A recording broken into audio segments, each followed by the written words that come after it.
Downsizing sounds like it's a great idea. It's easier living, smaller space. You don't have to worry about taking care of a big house, all those things. But there are so many mistakes that people make when they downsize and they end up regretting it. They hate where they live and they wish they'd never done it. Let's talk about the huge mistakes that people make when downsizing. So in this video, let's talk about the mistakes that people make. And we're going to be talking about the costly mistakes, the poor choice in homes that they purchased, but not having enough space, and many other things. So I'm making this to help you avoid making these mistakes when it's time for you to finally downsize and make that move. So let's get into it. So let's talk about the true costs of downsizing. This is probably one of the biggest mistakes that people make. People don't take into account the actual cost of downsizing. And what am I talking about? I am talking about, number one, selling your home, the cost of selling your home. You have to take into account the real estate agent commission. So if you are going to hire a realtor, you have to pay their commission. You also have to pay to the state. And most states have the real estate transfer tax. Like here in lovely New Jersey, we have the 1% of the sale goes to New Jersey for the real estate transfer tax. I know many states do have this transfer tax, so you have to take that into account as well. Now let's talk about the moving expenses. This is something else that people are shocked by. And over the years where I've helped sellers with downsizing and selling their home, they are shocked when they get that moving bill. They get that quote from the movers. And we're talking several $1,000s to $10,000 or more, especially if you're moving out of state. It gets pretty expensive and people are just like, it just hits them in the face. Like they can't believe how expensive moving is. And then let's talk about storage fees. Now, if you're moving to a new home, that's a new construction and the home isn't ready yet, and you sold your house, you have to get everything out, you're going to have to pay for storage. So you're going to have a monthly storage fee temporarily to put all your furniture in. So there's that. Now, speaking of furniture, I've heard this a lot where people end up buying a much smaller home and it doesn't accommodate their current furniture from their bigger home. Think about it. You're going from a 3,500 square foot house or larger to, say, a 2,000 square foot house. Yeah, a lot of that furniture is not going to fit into that new space. So what do they end up doing? They have to buy new furniture.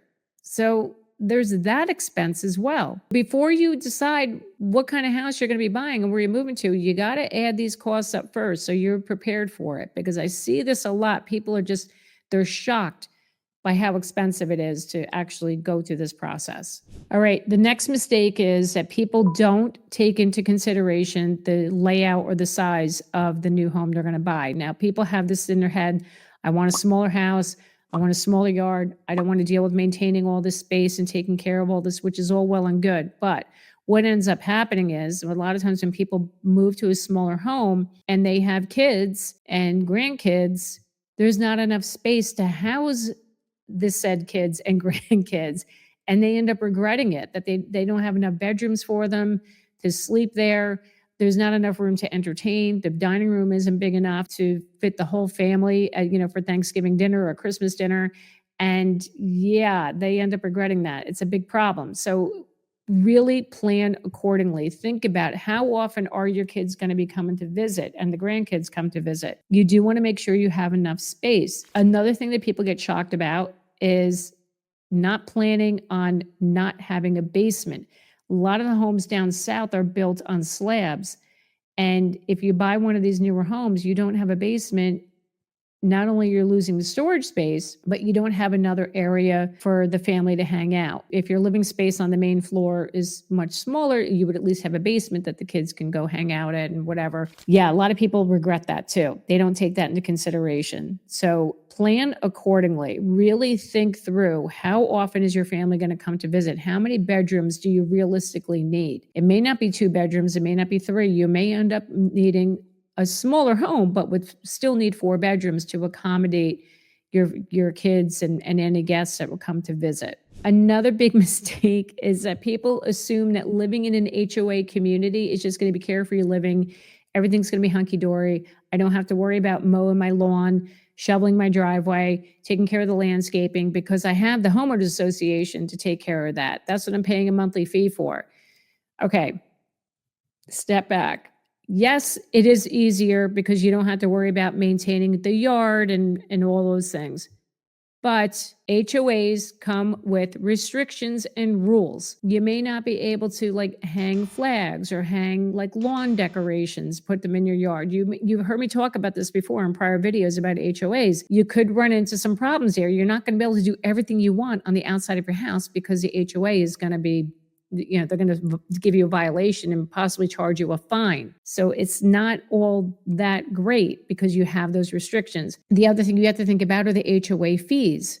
Now, those fees increase over time. In some cases where you're moving to a state where your property taxes are super low, the HOA fees can end up being higher than your property taxes on an annual basis. Yeah. And you can't write the HOA fees off at all. You can write off your property taxes when you do your personal income taxes every year, but HOA fees, you can't do that.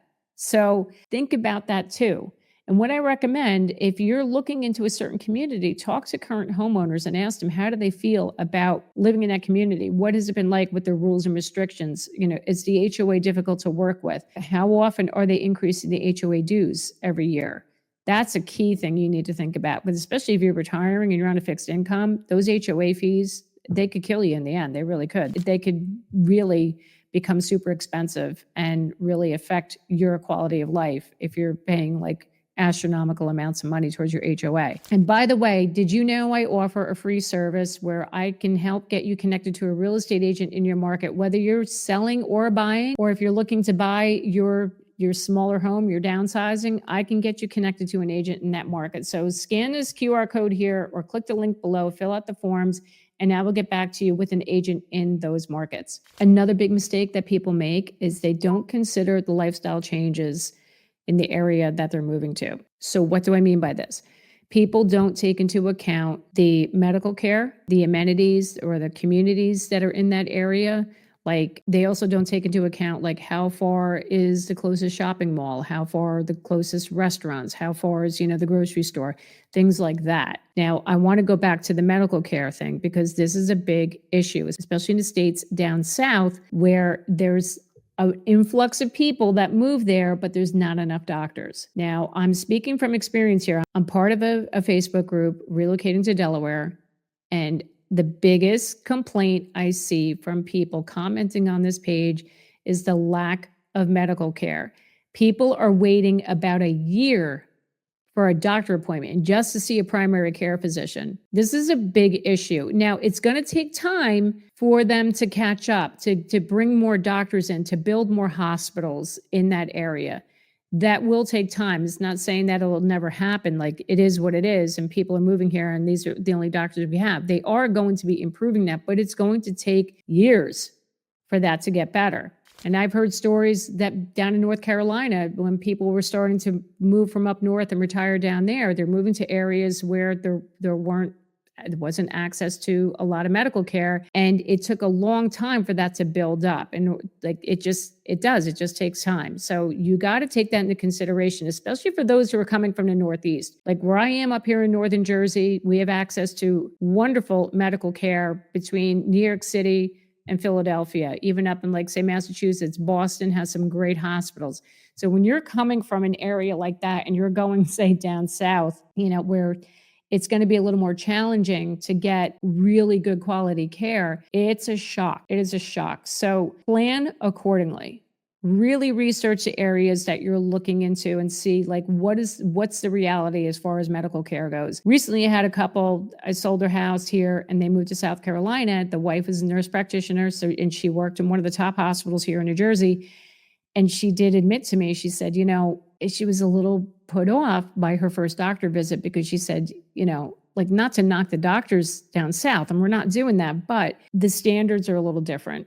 And just got to be prepared for that. You have to understand it's not from where you're coming from. If you're coming from an area where you got great medical care and great doctors, just understand that. But the key thing is you also need to look in an area where you have easy accessibility to a hospital. God forbid you're in an emergency. So that's another thing you have to think about too. The other mistakes we're going to talk about: selling your current home. The biggest mistake that people make is they wait too long to start the process of decluttering and preparing the home for sale. If you say, you know what, I want to move down south. I want to move down there in like say 3 months. Oh my God, you're setting yourself up for a big time failure, stress, just all those things. It's not going to be good. Plan for about 6 to 12 months of doing a purge, getting rid of things. Even if you need to get rid of some furniture, if you know you're not going to be taking the furniture with you, plan to start getting rid of all that stuff. Give yourself 6 to 12 months to make that happen.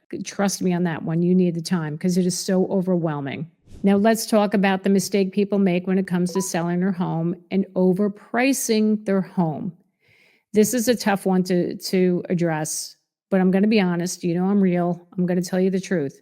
Now, look, I understand if you lived in your home for 20 plus years, there's a lot of emotional attachment to the home, and I understand that completely. The problem is home sellers feel that their home is worth way more than what the market is dictating, and that's where we run into big problems, and they get emotional about it. You need to hear what the real estate agent is telling you and ask to see the comparables of homes that have sold that are similar to yours. You need to see the numbers. You need to see what is your home worth based on the current market. And if that's a tough pill to swallow, and if it's not the number you had in your head, you have to start accepting it. And here's what I will tell you. I know it's easier said than done, but you're going to have to start detaching yourself emotionally from the home. You need to do that, because if you don't, it's going to make it so difficult for you when somebody makes an offer and it's not an offer that you want because you have this number stuck in your head. You're never going to sell it.